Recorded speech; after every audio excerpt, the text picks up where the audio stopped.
E aí, pessoas, beleza? Bom dia, boa tarde, boa noite, tudo tranquilo? Onde vocês estiverem nesse mundão de Deus, tudo em paz? Como é que estão as coisas? Tudo bacana, tudo bacaninha, legal mesmo? Agradecendo a você, né, obviamente, por estar aí mais uma vez no canal Paulo Dharma 1970, dando essa força, dando essa moral. Muito obrigado, valeu, muito obrigado mesmo. Agradecendo também a Deus, né, porque sem Deus nós não fazemos nada. Nós não fazemos nesse vídeo aqui, porque sem saúde, sem Deus que nos dá saúde, nós não fazemos rigorosamente nada, beleza? Para quem não me conhece, eu sou o Paulo, do canal Paulo Dharma 1970. Mais uma vez estou aqui, mais uma vez com um vídeo, né? Vamos aqui mais uma vez fazer um vídeo do canal, no canal Paulo Dharma, da série Perry Rhodan, né? Deixar aqui até a visualização aqui do Perry Rhodan aqui, ó. Mais uma vez, né? Perry Rhodan na área, beleza? Então, ó, você que não me conhece, eu sou o Paulo do canal Paulo Dharma 1970, Paulo Dharma 1970, meu Instagram tá aí embaixo.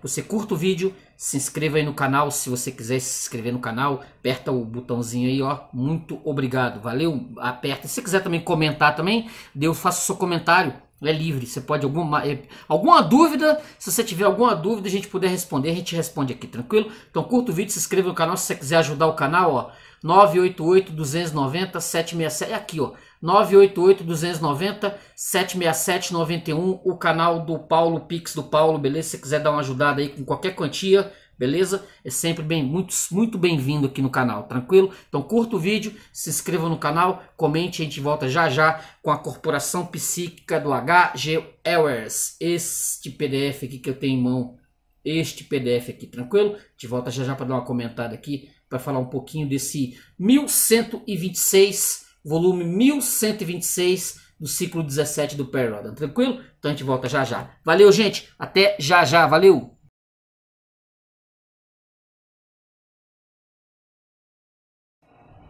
Beleza, voltamos, tranquilo? Beleza? Tranquilão?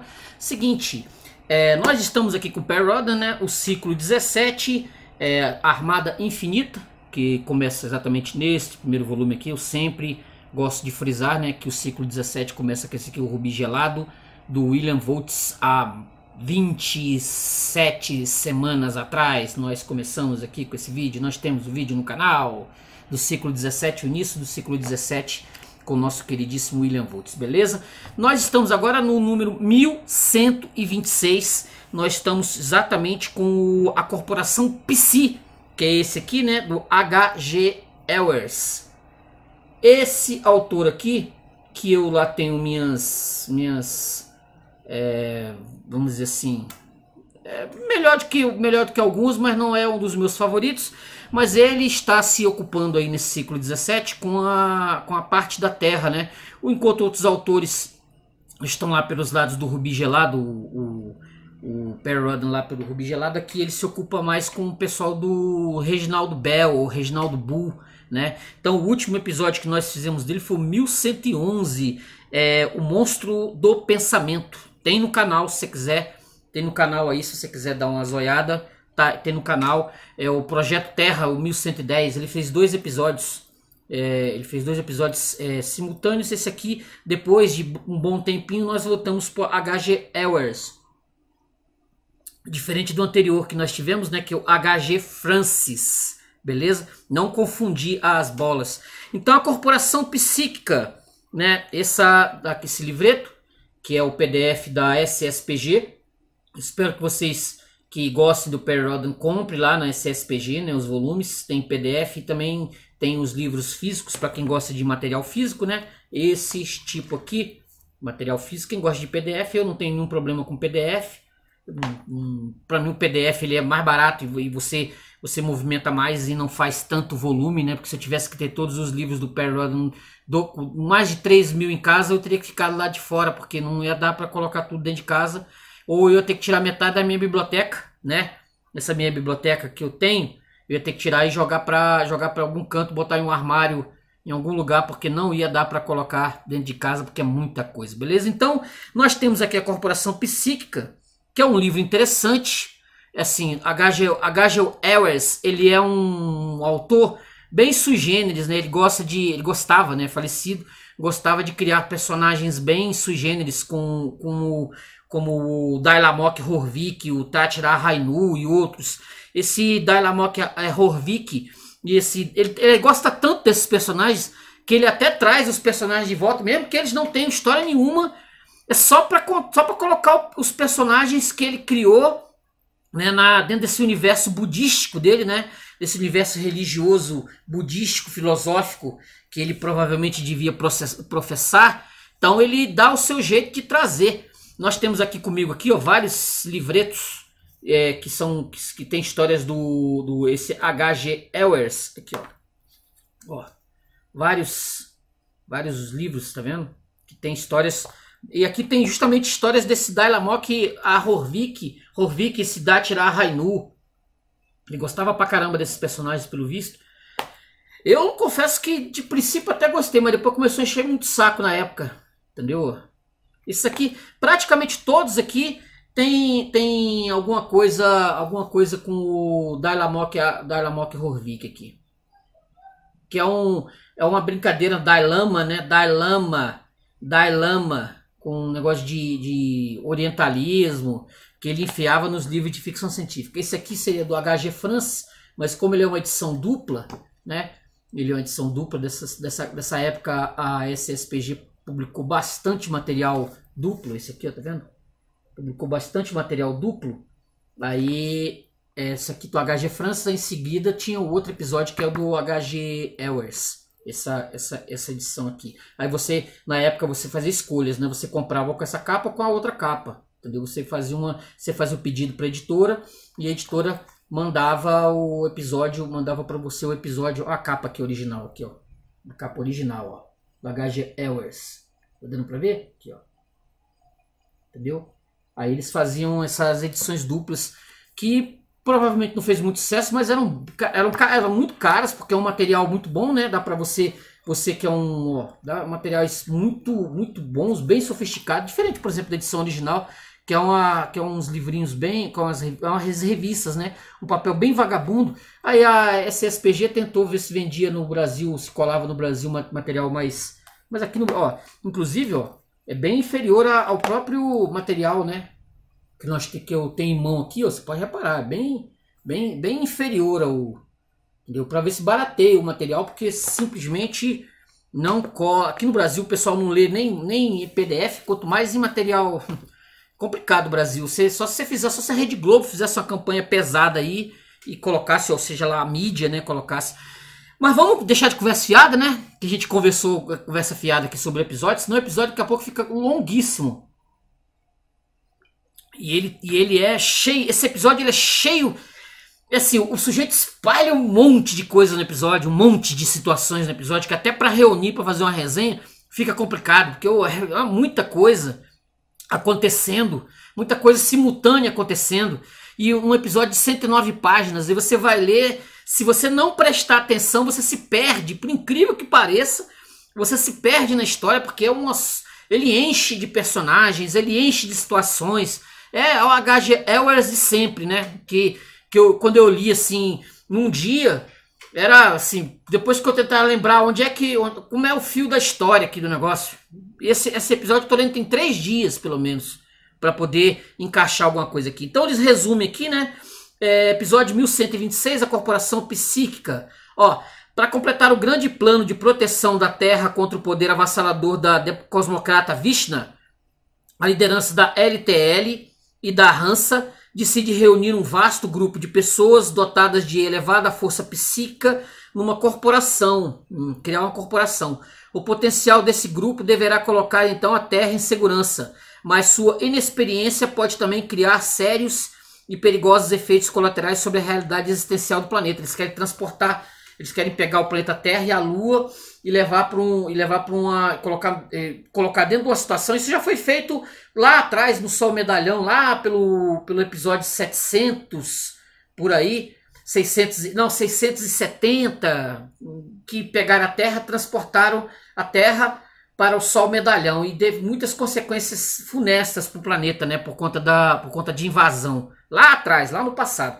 E aí eles querem usar o poder mental, né, o poder da mente de vários seres humanos que têm poder para transportar a Terra e a Lua para um lugar, para dando uma proteção, né, de uma proteção einsteiniana, para dizer assim, né, para que essa cosmocrata Vishna, que tá para atacar o planeta, ela chegue e não encontre o planeta, nem a Lua. Encontra lá o Sol, mas o planeta. Aí, dentro dessas possibilidades, acontecem muitas situações. Isso foi exatamente no começo. Essa corporação é criada no dia 2 de agosto do ano de 426 do novo calendário galáctico. A gente já falou aqui desse novo calendário galáctico várias vezes, né? Que começou exatamente no número 1000.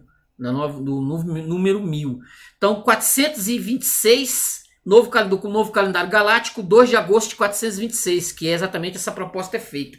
A gente já tinha trabalhado alguma coisa com isso lá no Monstro do Pensamento, no 1111, no 1110, que é exatamente quem é o personagem principal, o Ernest Ellert, né, que tinha saído o Aquilo.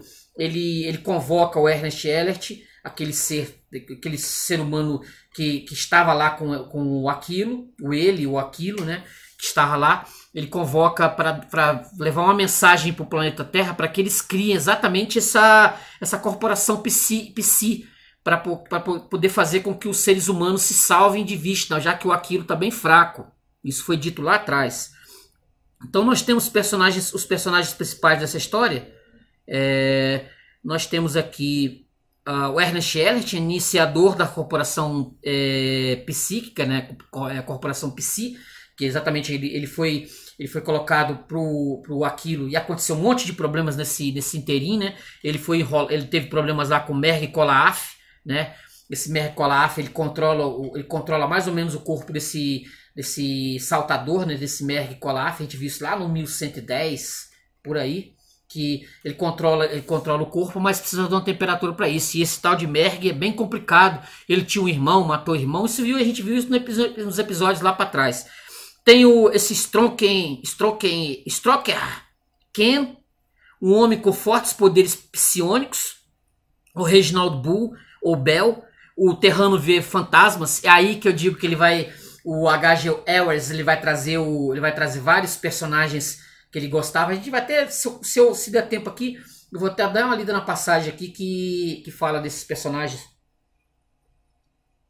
que voltam, né? Como eu falei, o Tatira Rainu, esse Horvik, que também vai reaparecer oficialmente. Se você procurar aí no Peripédia, nesse episódio não vai estar citado, não há citação do nome do Dailamok Horvik no episódio. No resumo que eles colocam lá, não tem, tá? Eu procurei, inclusive aqui no próprio episódio tem no final um resumo do Dailamok, tem aqui, né, Dailamok. Tem um resumo, até o pessoal coloca aqui. Mas lá no Peripédia não tem. É bem interessante isso. Eles não fazem menção. Assim como eles dizem assim, foi apenas um mero fantasma que aparece por Reginald Bell. Aí o personagem não é listado como oficialmente tendo passado por esse episódio. Entendeu? É um negócio bem estranho, porque eu procurei, e inclusive era pra estar aqui, né? Mas aí tá, o Terrano vê fantasmas. É apenas meramente fantasmas, não é oficialmente, eles não participaram oficialmente do episódio. Principalmente o Dailamok, que ele chega a conversar até com o Reginald Bell nessa história, mas não tá constando. Não adianta procurar que você não vai achar. Nós temos no Peripédia, né, nós temos todos os episódios, por exemplo, um personagem tem todas as participações em todos os episódios em que ele esteve na série, do primeiro ao último. Do primeiro ao Perry Rhodan não, porque o Perry Rhodan obviamente é o central, então ele vai estar, obviamente, óbvio, o Perry Rhodan não participa de todos os episódios. Tem episódio que ele nem participa, por exemplo, igual esse, ele nem é citado praticamente. Nem é citado, a não ser que ele esteja lá com o Rubi Gelado, aquela coisa toda. Temos aqui o Konda Thorne, que é um personagem interessante, né? É um homem que deveria estar morto há 300 milhões de anos. Quando há essa abertura, da Força Psi, ele está numa nave e ele vai parar por conta dessa ruptura do cenário para poder colocar o planeta Terra e a Lua, que os psionicos estão fazendo. Aí esse Konda Thorne, ele se perde e vai parar a 300 milhões de anos do passado. Antes eles já tinham, no começo do episódio, é interessante, porque ele vê ele mesmo morto, ossada. Eles descobrem lá no Tibete, eles descobrem no Tibete a ossada de um sujeito chamado Konda Thorne, que é exatamente ele. Ele vê assim, ele acha esquisitíssimo isso, ele acha estranho isso. E assim, ué, como é que eu tô vendo eu mesmo? Eu mesmo estou vendo eu mesmo morto. Aí ele vai descobrir, lá pro meio do episódio, pro final, o que aconteceu, por que isso aconteceu, por qual foi a situação. Tem aquele Bavaka Kran, que se você que é um PR-rodaniano de costado, vai saber que era um amuleto que o Dailamok Horvik usou muito. Esse amuleto foi muito roubado, é um amuleto psionico muito forte. Quando o nosso queridíssimo Heinrich Ehlert, ele tem problema com o tal do Merg Kolaf, o Merg Kolaf vai morrer, né? Aparentemente ele vai morrer, ele arruma um jeito de se colocar, ele arruma um jeito de adentrar o corpo de um sujeito chamado George Canicoulos, um grego, né? George Canicoulos. Esse George Canicoulos é que vai bater de frente com o nosso queridíssimo Konda Thorne, né? Esse Konda Thorne, e vai pegar o amuleto com ele, há 300 milhões de anos atrás. E esse George Canicoulos é esse indivíduo, é um spoilerzinho, viu? É esse indivíduo que vai estar lá morto, porque quando ele pega o amuleto, quando ele vai tentar fazer uma passagem para voltar para o nosso tempo, quando a força psi consegue colocar o planeta Terra e a Lua no devido lugar, aí ele morre, ele explode, entendeu? Ele explode, aí vai aparecer a ossada dele. É um negócio meio confuso mesmo.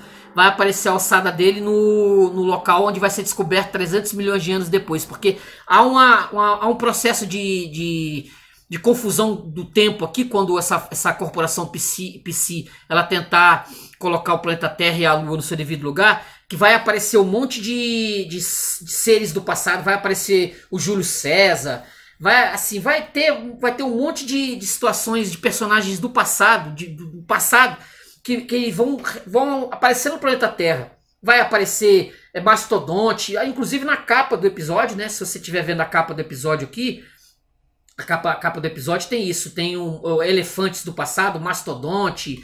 Vai ser uma confusão temporal, né? Como diz, né? Vai ter uma confusão temporal. Vai, inclusive, ó, essa foto que eu tô colocando aqui, né? Essa foto aqui, que é do episódio original, vai ter exatamente essa foto de dois lados, né? Do episódio.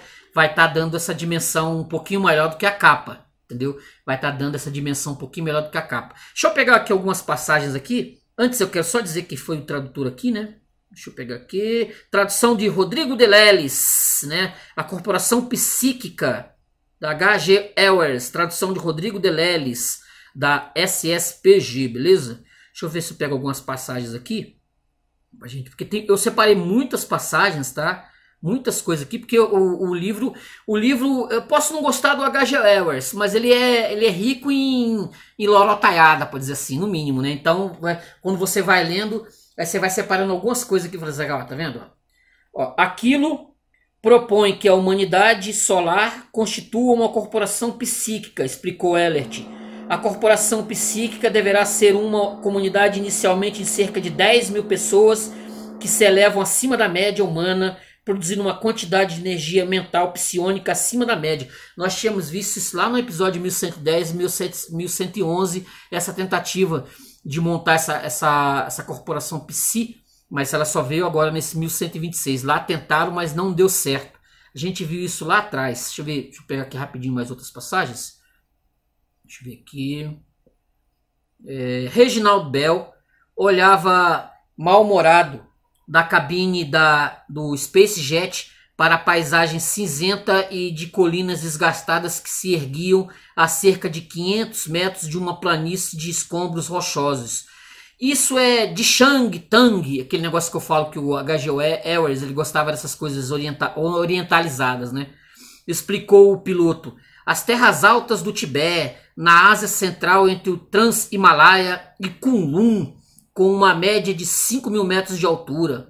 o lar de Dyla-Mock Horvik. Ele é citado aqui, mas não é dado como personagem principal, né? Ellert Kolaf, sentado na cadeira do lado de Bel. Bel estremeceu. Agora eu sei porque o albino gordo estava de mau humor a maior parte do tempo. Qualquer um que tenha crescido aqui tem que se tornar um rabugento. Mas Dyla-Mock Horvik não era um mutante famoso? O piloto perguntou sem expressão. Famoso e notório ao mesmo tempo, respondeu Bel. Mas também há lembranças de Dyla-Mock e seu parceiro, de quem eu não gostaria de abrir mão. Quando estaria, o parceiro dele é o Tatira Rainu, que eles viviam episódios atrapalhados, né? Era uma espécie de comédia, que eu não achava muito engraçado. Na época eu não achava bem chato. Quando eu chegava nesses episódios eu falava, nossa, lá vamos nós de novo com esse Dyla-Mock, com essa história desse budismo dele, um budismo meio esquisito, é um negócio meio estranho. Quem conhece budismo, meio esquisito. Deixa eu ver se tem outra passagem aqui. Deixa eu ver aqui. Aqui, ó. Isso é diferente de Konda, aquele Konda Thorne que eu expliquei do negócio do Bravaka Kran. Isso é diferente, respondeu Arne Kalos, psicóloga e especialista da Hansa de 50 anos, de aparência jovem, que chegara ao Instituto Central pouco depois de Thorne, provavelmente com base em um relatório de Vishnu Abuzi para a LTL e o QG da Hansa. Como foi provado que este astronauta morreu há 300 milhões de anos, deve ter havido uma condição em determinado momento para ele ter ido tão longe ao passado. Eles não sabem por que ainda. Em determinado momento, sim, mas quando especificamente, Thorne perguntou, cheio de esperança e desespero. Quando houve uma máquina do tempo que poderia levar alguém 300 milhões de anos no passado, isso não foi possível com a máquina do tempo mais poderosa conhecida até hoje, o Deformador do Tempo Zero. Isso é de episódios passados do Perry Rhodan. Ele alcançava apenas cerca de 200 mil anos. Além disso, já se foi há muito tempo. E quando existia, não havia Serums, um capacete Speci. Houve ou existe outra máquina do tempo melhor? Não, respondeu Ami Carlos. Não na parte conhecida do universo, de qualquer maneira. Então, ela estará aqui, ou virá até nós de alguma parte desconhecida do universo, disse Thorne apontando para o cadáver. Ele prova isso. Deixa eu ver se tem mais alguma passagem. Aqui, ó, outra. Ami Carlos suspirou. Recomendo fortemente que todos leiam o volume da Enciclopédia Terrana que revela as aventuras no tempo de Perry Rhodan com Ovaron, lá pelo número 600, viu, gente? Entre 500... Ovaron, acho que é o 500 ou 600, se eu não estou enganado. Creio que foi no ano 3434 do calendário antigo. Naquela época, Perry Rhodan foi até cerca de 200 mil anos no passado com o Ganjo dos Ganjásicos, Ovaron, que é exatamente aqui, né, do crepúsculo, aqui nesse ciclo do crepúsculo da humanidade. Esse aqui, ó, que vai exatamente, o Perry Rhodan vai fazer essa viagem. Eles vão usar. Por isso que é bom você ter os episódios em mãos, porque eles gostam de fazer como a saga do Perry Rhodan ela é ao longo do tempo, então eles fazem sempre essa brincadeira, né, com o tempo, ó. Mais um aqui, ó, Crepúsculo da Humanidade, esse aqui, ó. Lá, sim, pode rir, mas realmente foi assim. Ovaron se dividiu em dois irmãos, tá nesse ciclo aqui. Dois irmãos do tempo dentro do fluxo do tempo. A coisa mais importante, pelo menos para nós, ou para Konda, é o fato de que ambos os irmãos do tempo se fundiram novamente em um único indivíduo dentro do fluxo de tempo depois que eles se encontraram, de modo que sua separação não aconteceu depois. Algo semelhante acontecerá com Konda e seu irmão do tempo morto, se impedirmos que o Konda vivo seja transportado para o período devoniano. Tá vendo? Então eles fazem alusão exatamente aqui, ó. Aqui a máquina, ela vai trazer inclusive esse Neandertal aqui, que também na época foi famoso pra caramba, entendeu? Deixa eu ver se tem um nome dele aqui. Na época, isso aqui é o episódio número 400, gente. Por isso que você tem que estar resgatando o tempo todo, né? Você tem que estar resgatando. É o Lord Zilibus. Lord Zilibus. Esse aqui, ó. Lord Zilibus. Que por conta dessa máquina, esse deformador do tempo, eles vão fazer experiências no passado, né? E aí eles vão resgatam um Neandertal para andar com eles por um bom tempo. Depois esse Neandertal ele foi também absorvido pelo Aquilo, também lá mais um pouco mais para frente. Se você tá assistindo esse vídeo aqui, se você não leu esses 1000 episódios, 1100 episódios para trás, você não sabe o que você tá perdendo. Muita coisa boa aconteceu, muita coisa boa. Deixa eu ver mais uma passagem aqui. Tomara que eu não tenha que resgatar mais nenhuma, né? Mais episódios para trás, porque aqui esse episódio que eu falei, ele acontece muita coisa aqui, em espaço de 106 páginas. Complicadíssimo.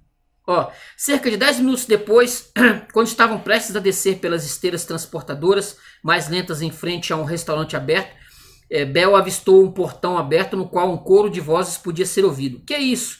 Ele perguntou a Kritsan.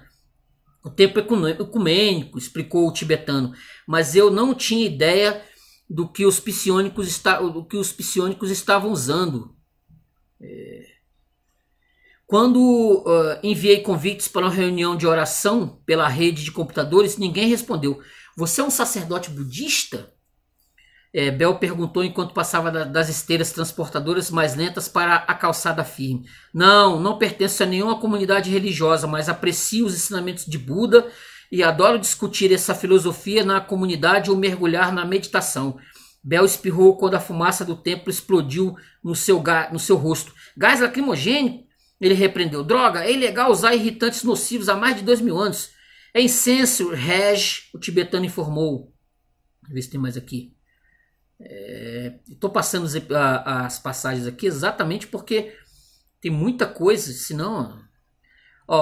foi bem cedido. A Terra e a Lua desapareceram no restante do universo como se estivessem abaixo do horizonte de eventos, com a importante diferença de que um buraco negro poderia ser medido de fora, mas uma parede do tempo não. Todavia, no momento seguinte, Kim se assustou. Algo estava errado de repente. A harmonia que permitia que as energias psionicas se unissem estava desaparecendo. Só durou 15 minutos só o primeiro momento, depois teve um outro. Eles fizeram outra tentativa e conseguiram. Nesse primeiro momento aqui eles não conseguiram.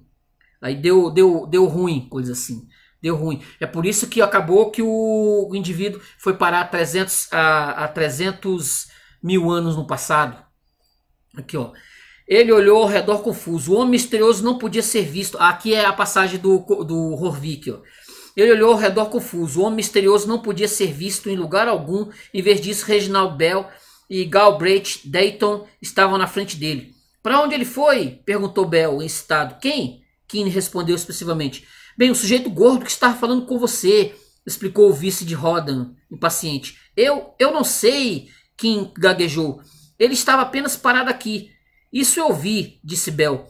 Ele lhe disse o nome dele, Stronker? Não, respondeu Kim. Ele não quis informá-lo. Disse que só importava que eu tivesse uma capacidade paranormal e que era muito importante para a corporação psíquica. Senti o poder unificador emanando de você, disse Dayton. E vamos encontrar o outro homem se olharmos atentamente entre os psionicos, Bell. Bell riu, parecia quase histérico. Ele não faz parte dos psionicos, Gal. Eu te disse que era Dalamok Horvik. Além dele, quem mais teria percebido que Stronker é paranormalmente dotado? Bell, Horvik se fundiu com aquilo. Dayton disse implorando. Assim como Ernest Ellert, respondeu Bell. E ele também está aqui. E o que o Ernest pode fazer, Horvik pode fazer ainda mais. E eu estou lhe dizendo, foi uma alucinação.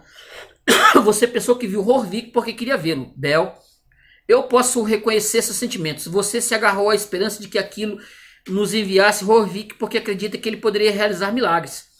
Você está enganado, protestou. Eu sei que Horvik pode fazer milagres. Ele balançou a cabeça, mas não me agarrei à esperança de que aquilo o enviasse para nós. Nós não precisamos dele. Conhecendo-o, ele só complicaria as coisas, mas aquele homem no templo, não posso deixar de pensar que deve ter sido Horvik também. Dalamok Horvik nunca complicaria nada, afirmou Stronker Kim. Estudei todas as suas obras, ele era um filósofo sutil e um verdadeiro amigo da humanidade, mas tenho que dizer outra coisa, localizei a fonte do problema. O Horvik era problema, viu? Não tinha nada de... Era cansativo até, muitas vezes você ia ler um negócio extremamente cansativo, entendeu? Deixa eu ver se eu tenho aqui mais aqui. Deixa eu ver aqui, para não confundir. Olha lá, Reginald Bell estremeceu ao ver que estava de pé no piso de uma espaçonave circular, bem ao lado de Dylamok Horvik. Outras pessoas estavam presentes, além do mutante, como o marciano Datira Rainu, o mestre da fauna Leska Lokoshan, também tudo do H.G. Wells, e o psicopista Patuli Lokashan, mas foi apenas a presença de Horvik que fez Bell se arrepiar. E isso, embora estivesse dormindo profundamente, soubera exatamente que estava adormecido e sonhando. Se formos cuidadosos, eles não poderão roubar nada de nós, disse Leska Lokoshan com desdém. Bell soube de repente com que estava sonhando, com a missão entre os mestres ladrões do cosmos, que tinham roubado um carregamento inteiro de antimatéria de uma nave sem perceber que o estado especial da antimatéria significava que ele deveria ser armazenado em temperatura próxima ao zero absoluto. Isso também tem a ver lá com os episódios para trás. Outra passagem. Estou pulando passagens aqui. Ó. Quando o jovem parcamente vestido apareceu de repente no palco, ao ar livre, na antiga pedreira de mármore no território montanhoso do Pentélico, na Grécia Central, tanto os atores quanto o público acreditaram que se tratava de uma brincadeira do diretor, já que o homem estava vestido, se é que se poderia falar assim, roupas da Grécia Antiga, e foi aí que o drama aconteceu. Eles reagiram com calma. Não foi o mesmo com o jovem. Ele correu entre a heroína da peça e um figurante, então parou e olhou em volta confuso. A heroína da peça achou que ele havia esquecido suas falas e, para provar sua presença de espírito e salvar a cena, ela perguntou a ele, em grego antigo, pois essa era a linguagem utilizada pelos atores na peça, que preservava a cultura. Aonde você vai com tanta pressa, meu filho? O jovem não respondeu logo, pois estava sem fôlego. Então soltou: sou Fidípides e tenho que informar a Atenas que Milcíades derrotou os persas em maratona, mas não consigo mais encontrar o caminho.